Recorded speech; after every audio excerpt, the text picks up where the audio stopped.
Après La Banque et Dantès, Pierre Boisserie poursuit son œuvre dans la bande dessinée mêlant économie et histoire avec sa nouvelle série Le Banquier du Reich, accompagné de Cyril Ternon pour l'illustration. Dans ce premier album, Pierre Boisserie narre l'histoire de Hjalmar Starrt, un économiste allemand du XXe siècle. Un nazi, donc.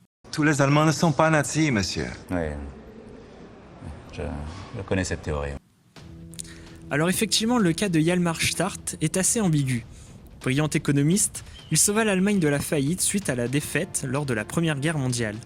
Il deviendra par la suite président de la Reichsbank, puis ministre de l'économie sous Hitler, mais finira par se retourner contre lui en participant à un attentat contre le Führer. Mais revenons-en à la BD. Alors qu'il se trouve dans un avion en compagnie de sa femme à destination de Rome, il est interpellé par un agent du Mossad lors d'une escale à Tel Aviv.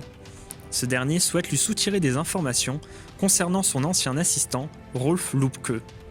Ce prétexte sert à Pierre Boisserie pour nous raconter l'ascension de Hjalmar Starrt, son rôle au sein du régime nazi et l'ambiguïté du personnage qui se défend de toute sympathie pour l'idéologie nazie alors qu'il fut ministre de l'économie jusqu'en 1939, puis ministre sans portefeuille jusqu'en 1943.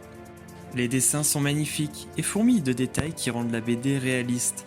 Les amateurs d'histoire seront comblés par ce récit d'un personnage assez méconnu en France, et les passages sur l'économie sont plutôt bien vulgarisés, sans être simplistes pour autant.